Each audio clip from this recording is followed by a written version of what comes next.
Estamos de vuelta en Despierta con CDN y hoy, como cada miércoles, tenemos nuestra entrevista de medios conjuntos de CDN y el Caribe.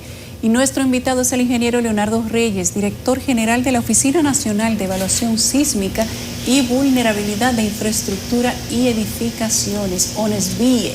Yo espero que su salario sea tan largo como su cargo, ingeniero. Buenos días. Bueno, buenos días. Eso quisiera yo también. Sí, usted también. Muy contento de estar aquí con ustedes una vez más. No, el placer es nuestro. Y agradeciendo la oportunidad que nos ceden de poder dar a conocer un poquito lo que es la Oficina Nacional de Evaluación Sísmica, así como la trascendencia e importancia que tiene para nuestro país. Los sismos. Usted tuvo en los primeros planos cuando el temblor de Peravia, 5.3, pero eso fue antes del de Turquía. Es decir, que el asunto de los terremotos, eso está en boca de todo el mundo. Y aquella vez usted decía con lo de Baní, 5.3, que nosotros no estamos preparados en República Dominicana para un terremoto de importancia, vamos a decir un terremoto grande. No sé si usted lo decía en función de que no hay conciencia o de la preparación, porque con lo de Baní había como un ruido, no había como una orientación clara, como una vocería. Vamos a hablar de la situación en que nosotros estamos ante la eventualidad de un terremoto de importancia.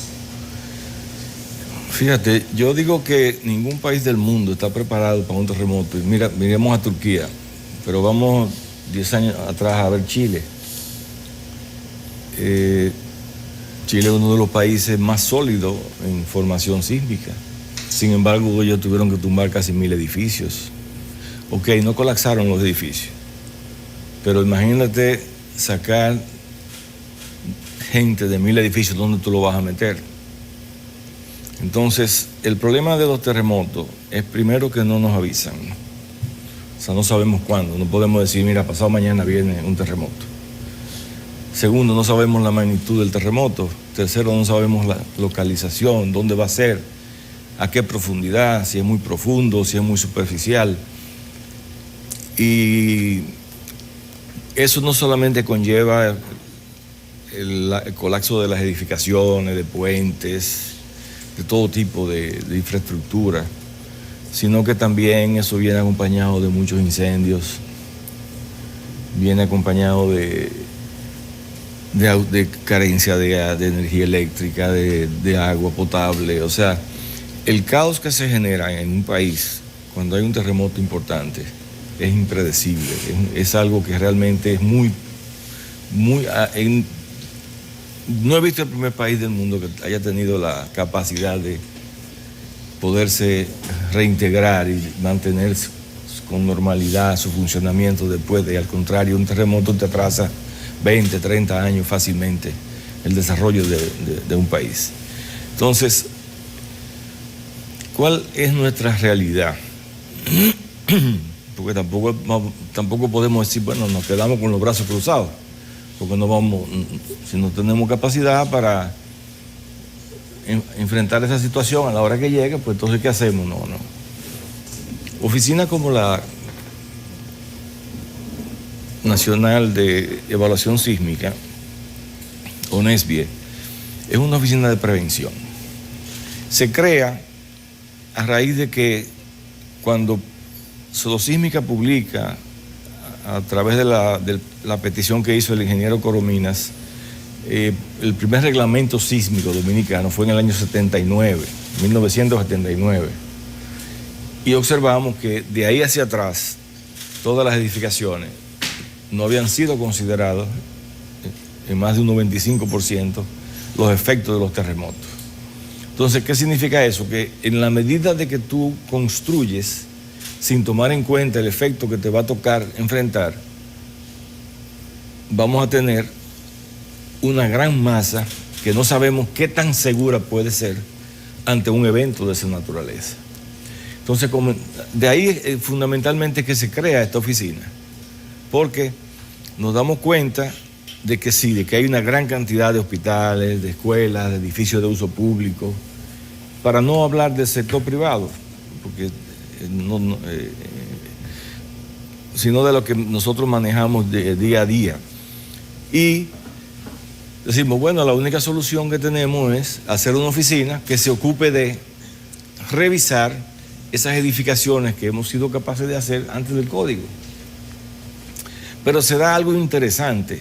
Se supone que cuando tú haces un código en un país, lo que se construye de ahí hacia adelante ya es seguro. No, ya no tiene esa alta peligrosidad de colapsar ni de que la gente se muera, porque lo que mata a la gente son los edificios que se caen, los puentes que se caen. No es el terremoto, es lo que nosotros hacemos, lo que se nos cae en la cabeza. Entonces, segundo periodo, del 79 al 2011, que aunque el reglamento se había entregado al Ministerio de Obras Públicas en el 2008, no fue hasta después del terremoto de Haití que se decidió la publicación. Pero, ¿qué pasa? Que cuando analizamos el reglamento del 2011, nos encontramos que el Ministerio de Obras Públicas no tomaba en consideración el efecto de los terremotos a edificaciones menores de 4 pisos. ¿Qué significa eso? Que sus centros de salud, las escuelas, que son generalmente de 3 pisos, 2 y 1, se vieron construidas con la misma vulnerabilidad, porque no sabemos por qué razón no se exigía a ese tipo de edificios menores de 4 pisos. Entonces ahí generamos 31 años más de vulnerabilidad en las edificaciones.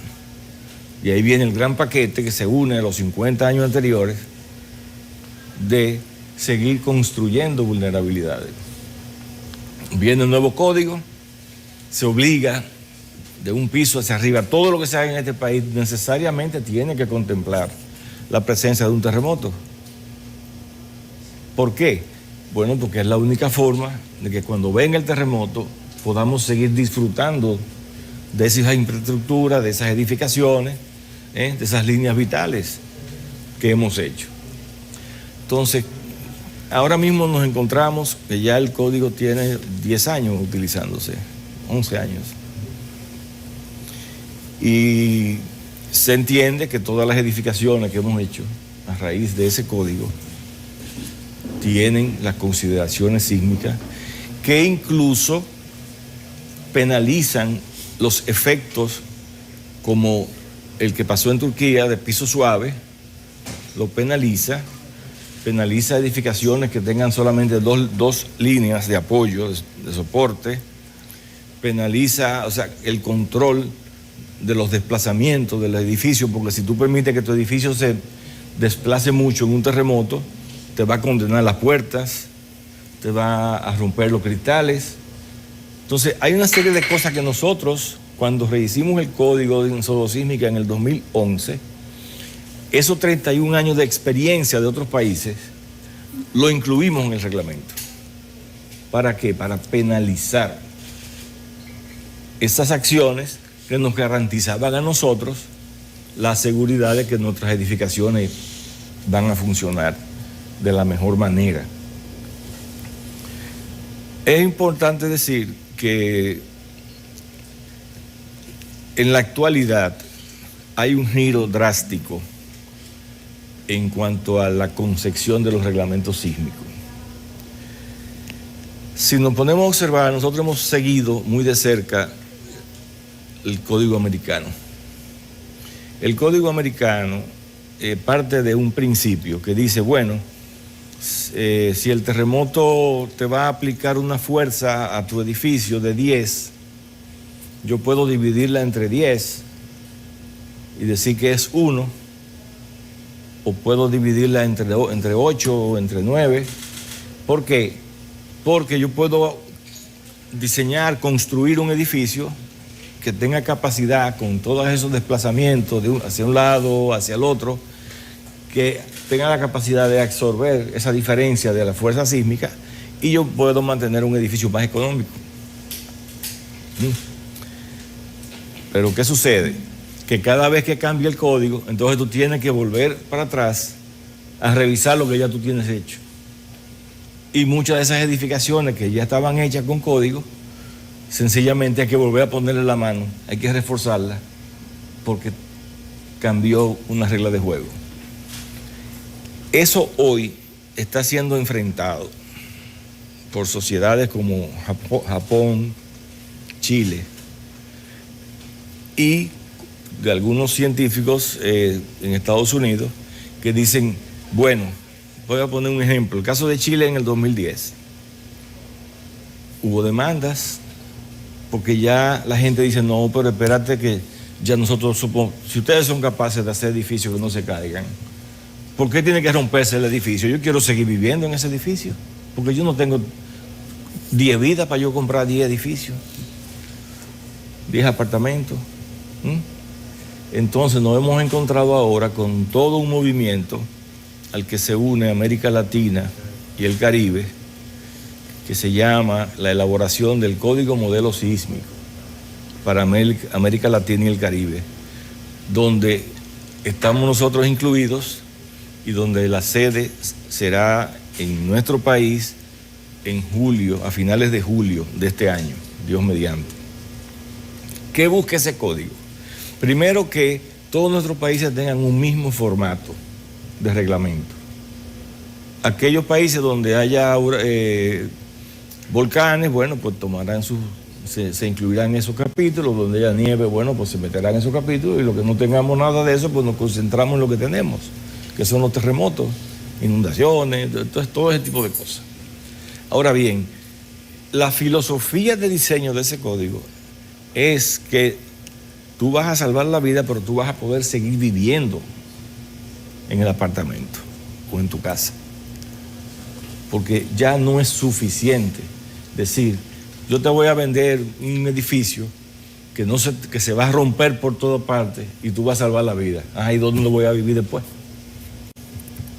Entonces, ese nuevo enfoque que está muy apoyado en los japoneses, Japón ha dado mucho apoyo a Chile y a Perú en ese sentido, y a nosotros también. Nosotros estamos en ese nuevo enfoque, pero eso es de los libros, los papeles. Eso iba a preguntar, ese código, usted dice, el último tiene 11 años aproximadamente de aplicarse, pero ¿cómo, por ejemplo, a los desarrolladores le llega el código?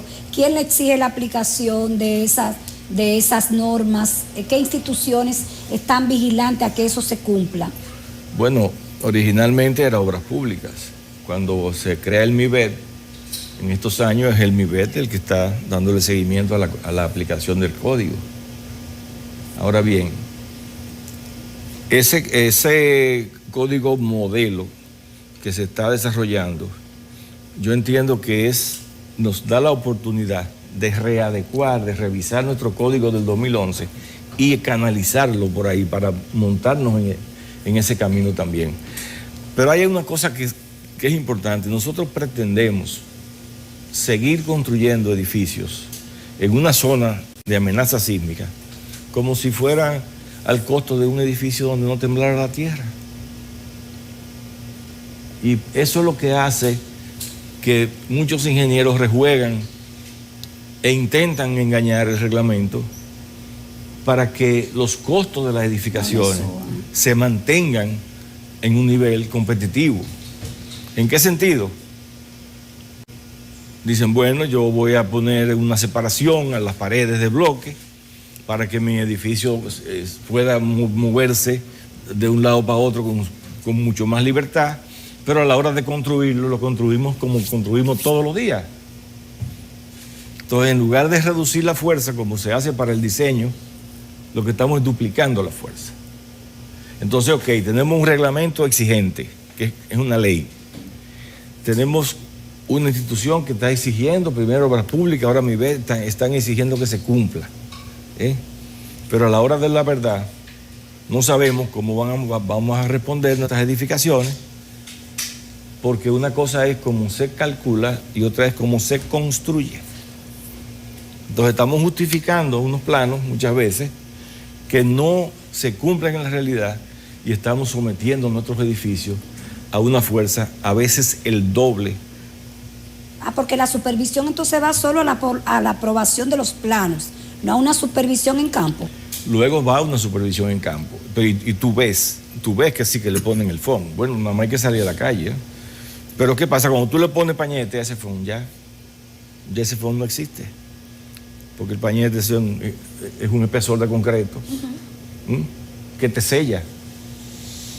Y eso hace que el edificio tome mucho más fuerza de la que fue calculado. ¿Pero qué es lo que usted evalúa? Su oficina. Nosotros nos ocupamos de las edificaciones existentes. Nosotros no nos metemos en edificaciones esa nuevas. parte no, esa parte... Lo que pasa es que toco ese tema porque estamos hablando de que los códigos son para eliminar las vulnerabilidades, no para tú seguir creando vulnerabilidades teniendo un código. Entonces, a partir de ahora le toca al MIBET esa supervisión. Claro, el MIBET está en eso. Con relación a las edificaciones ya construidas, se puede decir en el tiempo ya que existe ONESBIE, la entidad, ¿verdad? ¿Cuántos casos han encontrado, por ejemplo, que requiera aplicar algún correctivo, o si hay casos también que se ha recomendado la demolición de las edificaciones? Mira, ONESBIE funcionó los primeros 4 años de su formación, de su creación. Fue en el 2001. El ingeniero Coromina inició esa oficina con la colaboración de Sodosísmica, que todos somos fundadores de la Sociedad Dominicana de Sismología e Ingeniería Sísmica. Entonces, cuando llegamos a esa oficina, se concentró todo el esfuerzo en hacer el levantamiento de los planos de las escuelas, porque tampoco encontramos planos. Tú aquí vas a una edificación pública y no aparecen los planos. Entonces, lo primero que había que hacer era el levantamiento de eso, y se pasó ese tiempo formando profesionales, incluso con el apoyo de JICA, que se enviaron profesionales a Japón hacia su maestría y vinieron para fortalecer el conocimiento de esa área nueva, que es la evaluación de vulnerabilidad de edificaciones existentes. Se comienza por ahí. Luego vienen 16 años, donde esa oficina tuvo la suerte de que se mantuvo abierta, pero no así en términos de realizar su trabajo real. Es lo mismo que CONAU. Esa sustituyó a CONAU, al Consejo Nacional de... No, esa se creó por decreto directamente, le rinde al presidente de Asuntos Urbanos, porque de dejó de existir el Asuntos Urbanos. Entonces, esta por lo menos se mantuvo. Pero ¿qué pasa? Se mantuvo sin cumplir una función. Los directores que se nombraban no tenían nada que ver con el área. Entonces, los ingenieros que habían ahí se fueron al sector privado. Se quedó desmantelada prácticamente desde el punto de vista de su función y se mantuvo haciendo evaluaciones visuales, fundamentalmente evaluaciones visuales y algún que otro caso evaluación detallada. ¿Qué significa eso? Bueno, que yo tengo una metodología, que yo vengo a este edificio, lo veo, voy llenando un formulario y me dice si visualmente hay algún punto del edificio que podría ser vulnerable ante un terremoto.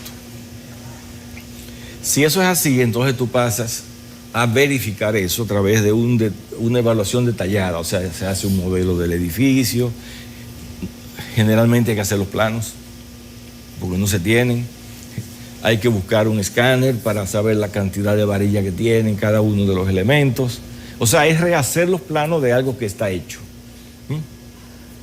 Se hace un modelo, se analiza para el código, para las fuerzas del código, y ahí te dice si el edificio o la infraestructura o la línea vital tiene capacidad para aguantar o no eso, y si no lo tiene, entonces también tú puedes implementarle elementos nuevos para su seguridad. Cuando yo entro a la oficina, después de 16 años, yo soy la primera persona después del ingeniero Coromina, o sea, segundo, en el área de manejo y de mi ejercicio diario, que tiene que ver con la esencia de esa oficina. Entonces nosotros sí comenzamos a evaluar. Nosotros hemos evaluado cientos de escuelas, pero no solamente evaluado, nosotros tenemos los análisis de esas escuelas, tenemos las soluciones de esas escuelas, ¿no? Y asimismo con los hospitales, asimismo con edificios de uso público, e incluso algo que la oficina nunca había hecho, pero que también le incumbe, cada vez que hay una denuncia de un puente que se está cayendo, un peatonal o el puente o sea, el Cangrejo o el puente de Pontón. Te tienen soluciones, pero en carpeta. Nosotros tenemos, sí, pero se la hemos suministrado al Ministerio de Obras Públicas. Pero vamos a ver en qué punto estamos, y fundamentalmente con las escuelas, porque le decía fuera de récord que ustedes han anunciado un plan para las escuelas, pero se ha quedado en anuncios nada más. Así es. Tenemos que hacer una pausa que va a ser muy breve, ingeniero, con su permiso. Y al regreso usted nos va a contar cuáles son esas evaluaciones, porque los últimos, no sé si decirle terremotos, pero sismos que ha tenido República Dominicana han preocupado de manera especial los hospitales y las escuelas de nuestro país. Ya venimos. Hoy recibimos en nuestra entrevista de medios conjuntos al ingeniero Leonardo Reyes, director general de la Oficina Nacional de Evaluación Sísmica y Vulnerabilidad de Infraestructuras y Edificaciones. El cargo es largo, la responsabilidad también. Antes de irnos a la pausa, Nelson le preguntaba sobre la evaluación que se tiene de las escuelas, los hospitales, a propósito de todos estos movimientos y de ese código que usted ha hablado. Y si usted tiene la evaluación, ¿cuándo que van a comenzar a trabajar? La pregunta del millón. Vamos a ver cómo pero sale. yo voy a seguir, yo voy a seguir insistiendo. No depende de usted. No depende de nosotros, porque nosotros no tenemos los recursos para haberlo iniciado. Nosotros somos el soporte técnico del ministerio. Pero escúchame, ingeniero, hace varios meses el presidente convocó a los medios, los directores, líderes de opinión, y usted estaba ahí, y ahí se dio la sensación de que eso estaba a tiro de hit. Y que el Yo no recuerdo el apoyo del presidente. Sí, el apoyo del presidente, pero hace muchos meses. Casi un año. Ah, mira, ella tiene mente más fresca que yo. Hace un año estábamos ahí, el presidente dijo, y usted se comprometió ante el país. Claro, y seguimos en eso y estamos a punto de iniciar la primera. A tiro de hit. A punto de iniciar la primera. Bueno, sí, a tiro de hit porque estamos en tercera, ¿verdad? Sí, pero tiene un año en tercera. Sí, pero déjame decirte algo. Ese proyecto está muy, muy cerca de comenzar. Nosotros hemos estado trabajando a la mano con el nuevo ministro y hemos estado trabajando directamente con la Dirección de Edificaciones Escolares. Hemos suministrado recientemente una lista de prioridades de unas 49 escuelas más 20 que habían en stand-by. Y ya lo que se está haciendo es esperando que se llame a licitación, para dar inicio. ONESBIE va a apoyar al ministerio en la supervisión, o sea, para que se garantice que las soluciones que nosotros hemos planteado se hagan correctamente. Porque así como tú usas un elemento para reforzar, si no lo aplicas de una manera adecuada, puedes provocar más debilidad en la edificación. Yo, a nivel personal, me siento más desesperado que esa inquietud que ustedes tienen, porque no es la primera vez. Yo tengo muchos años insistiendo, y ahora que estoy adentro, formando parte, gracias a la distinción del señor presidente de la República de haberme nombrado, yo no he dejado de insistir, y yo sí le garantizo, y Dios mediante, antes de que llegue nuestro terremoto, nosotros tenemos que haber reforzado muchas. Usted dijo que no avisan, escuelas. así usted inicia su conversación. Por eso estoy diciendo que antes. Entonces usted no puede decir antes.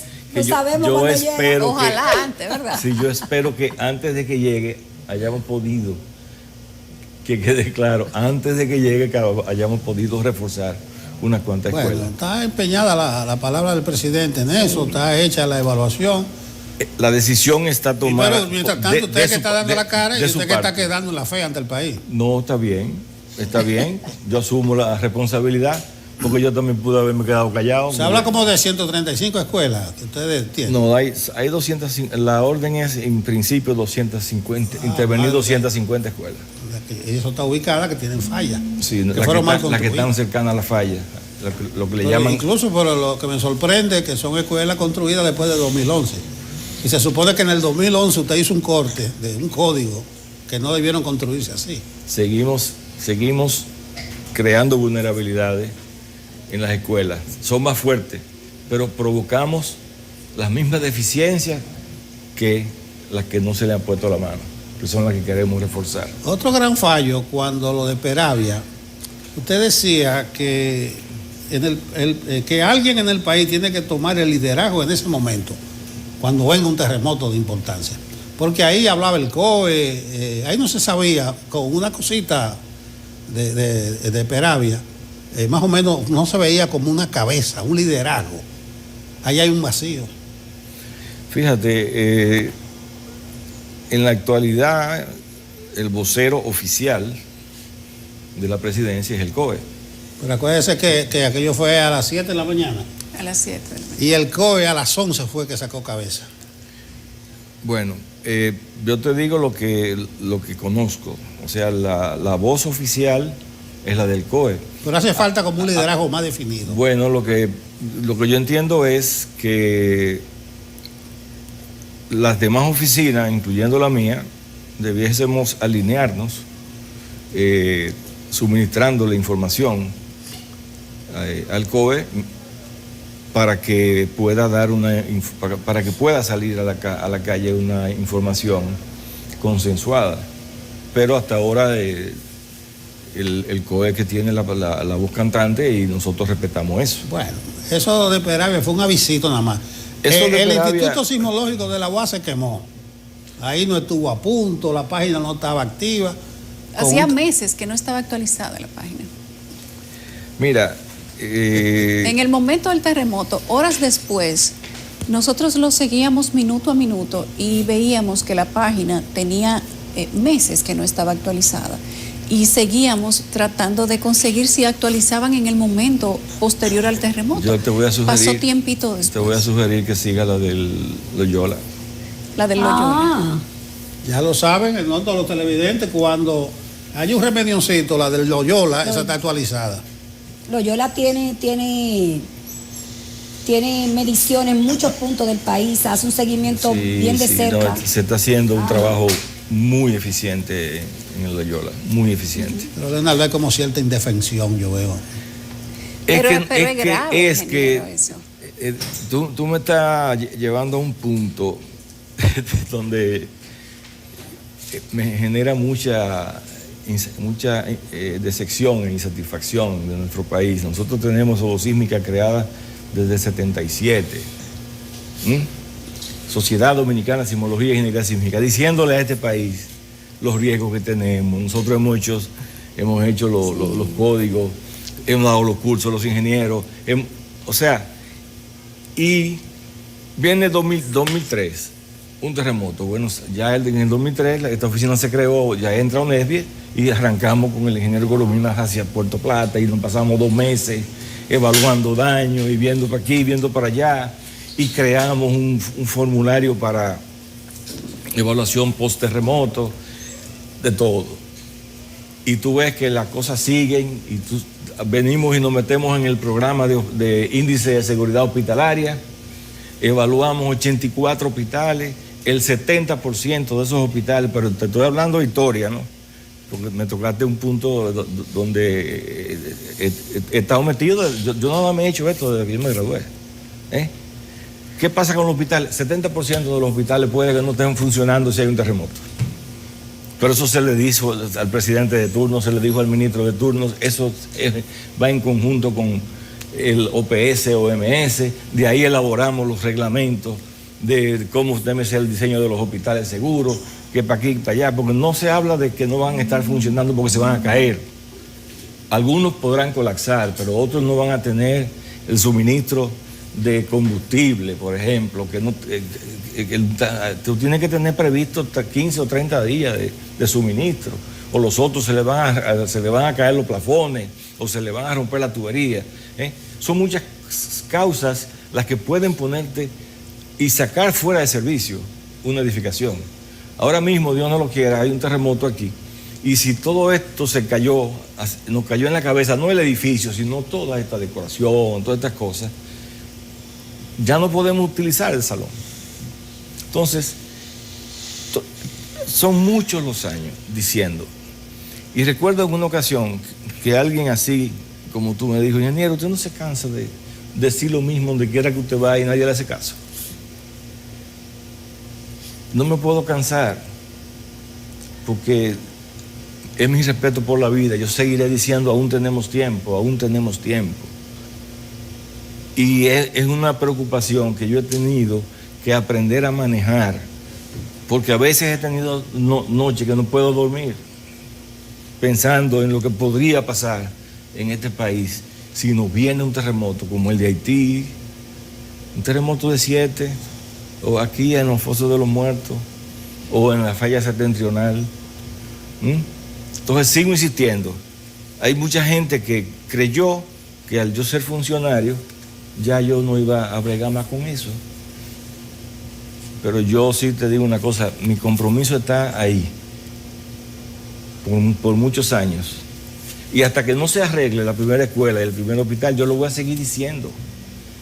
Pero no es que yo lo estoy diciendo, es que yo también estoy metido en educación, estoy metido en salud pública, estoy dando información, y donde quiera que aparece una denuncia de algo, la oficina, sin que la llamen, va y se presenta, hace un informe y se le entrega al incumbente como una contribución, porque somos un equipo y el país es uno solo. Entonces, definitivamente sí, nosotros vamos a tener problemas con los puentes, con los peatonales. Nosotros estamos haciendo un estudio ahora mismo que es de la evaluación de ciertos sectores de la capital, previendo qué pasa si se me cae un puente peatonal en la 27, cómo cruzo, cómo llega la ayuda humanitaria a las personas que lo necesiten. Entonces eso implica dos cosas: o yo evalúo el puente y aseguro de que no se me caiga, o simplemente tacho esa vía y tengo que buscar una ruta alterna para llegar, porque a la hora de la verdad las ambulancias, 911, o sea, todos los elementos de servicio, bomberos, policía, va a estar todo el mundo. Entonces vamos a tener taponado a todo el mundo porque ni siquiera sabemos por dónde vamos a caminar. Todas esas cosas se llaman prevención, y yo digo que sin prevención no hay resiliencia. La famosa palabra de resiliencia, que creemos que después que pasa el terremoto, en 2 meses va a estar este país nuevecito otra vez, eso es mentira. Si nosotros no comenzamos a ponerle la mano a las cosas, a los puentes, a los elevados, a los pasos de nivel, mira lo que pasó en el túnel ahora mismo. Entonces, señores, es un compromiso nacional donde todas las instituciones tienen el compromiso de evaluar sus edificaciones, y nosotros lo estamos haciendo. Nosotros evaluamos el edificio Juan Pablo Duarte, nosotros evaluamos la DGI, nosotros evaluamos el EGI, el edificio del MAP también. Y a todas esas edificaciones le hemos dado la solución. Se le ha hecho el estudio. El hospital de las Fuerzas Armadas lo evaluamos también, ahora estamos evaluando el hospital de la policía. Pero nosotros evaluamos también 500 edificaciones en la zona colonial, que son las que van a quedar en cierto nivel de peligrosidad, porque hay un nuevo proyecto de mejoramiento de las calles de la zona colonial. Pero también nosotros elaboramos junto con Naciones Unidas el Plan Nacional para la Reducción de Riesgo Sísmico, donde ahí están las actividades de cada una de las diferentes instituciones. Bueno, por lo menos sirve de consuelo que esté escrito lo que va a pasar. Por lo menos en Turquía están presos muchos de los ingenieros y constructores. 50 ingenieros presos. Pero 50 ingenieros presos, pero con más de 50.000 muertos atrás, Sí. huyendo a Siria. Bueno, no sé cuál. Entonces, ¿qué estamos haciendo ahora? Estamos iniciando con Unión Europea un proyecto para la formación de evaluadores antes y después del terremoto. Ese proyecto ya inicia ahora, tengo entendido que el 17 en INTEC, que nos está colaborando con el local, y va a iniciar con un mínimo de 40 profesionales de diferentes instituciones del Estado. ¿Para qué? Primero, para que crear en las universidades lo que se llamaría el banco de evaluadores. Evaluadores antes de que ocurra el terremoto, que es aquel grupo que va a detectar diferentes niveles de vulnerabilidad en las edificaciones, y post-terremoto, que es el grupo de profesionales que tiene que salir a evaluar los daños que recibieron las edificaciones, los puentes, los hospitales, lo que fuere, y decir, mira, aquí tú puedes, este se puede reparar, este hay que demolerlo, este se puede habitar, o sea, tiene que decir de una manera categórica y segura en qué estado quedó el edificio.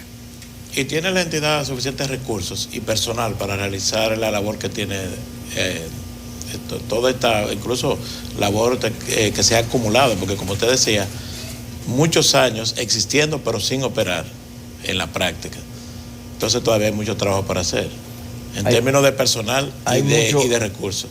Hay mucho trabajo por hacer.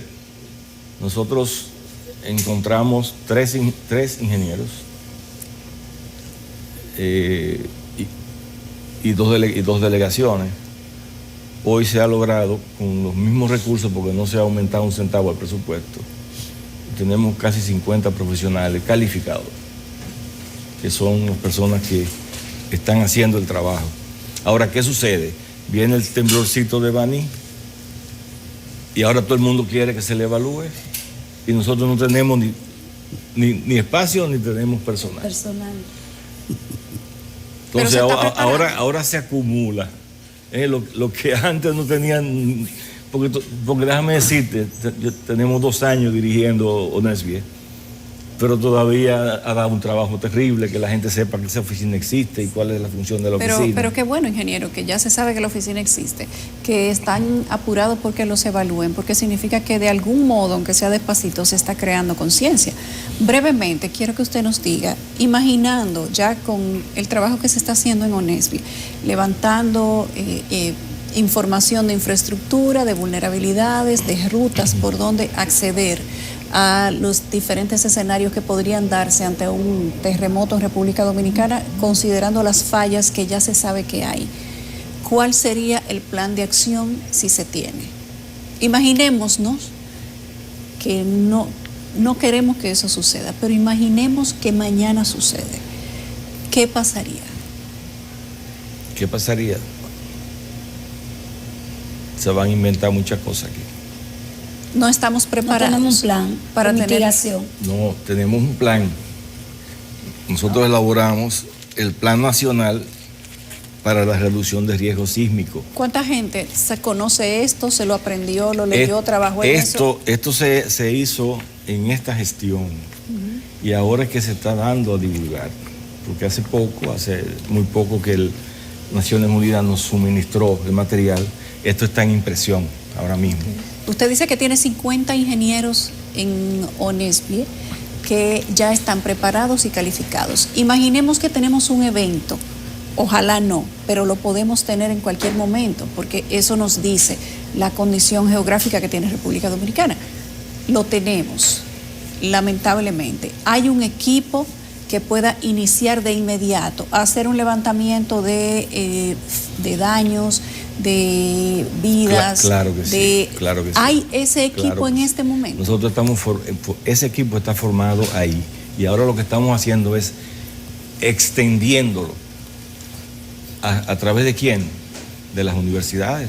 Solo una universidad está dando geología en el país. Sí, creo que es la Pucamaima volvió a retomar el tema. Solo la de Cotuí. La de Cotuí. La de Cotuí es que tiene la carrera. Hay pocos geólogos en el país. La gente se interesa por estudiar geología. Si ustedes salen a buscar personal para la oficina, lo van a encontrar. Mira, nosotros no nos ocupamos de esa parte. La parte de nosotros son las edificaciones, infraestructura. Pero necesitan geólogos que hagan líneas los vitales. análisis. Los análisis los hacemos los ingenieros sismo resistentes. El geólogo Ok. se ocupa de qué? De la descripción de la falla, de cuál es una falla activa. Es como el sismólogo. El sismólogo se ocupa de estudiar los terremotos, de qué profundidad, cuál fue el mecanismo que lo produjo.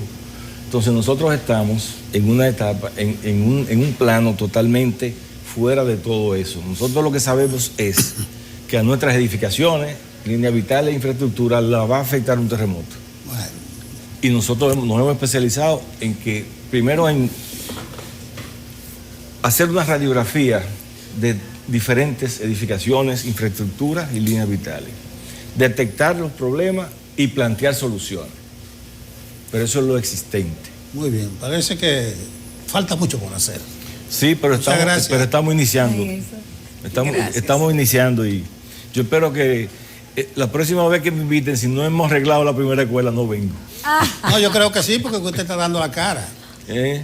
y prometiendo lo mismo. Y no y llegan los esperamos no recursos. tener que llamarlo porque haya sucedido un evento No, sismo. y yo quiero tener el honor de ser yo quien invite para que vean la primera escuela arreglada. Muy bien. Ahí estaremos. Gracias, ingenieros. Ha sido nuestro invitado el ingeniero Leonardo Reyes, director de la Oficina Nacional de Evaluación Sísmica y Vulnerabilidad de Infraestructura y Edificaciones. Todos esos títulos los tiene ese hombre. Vámonos a la pausa.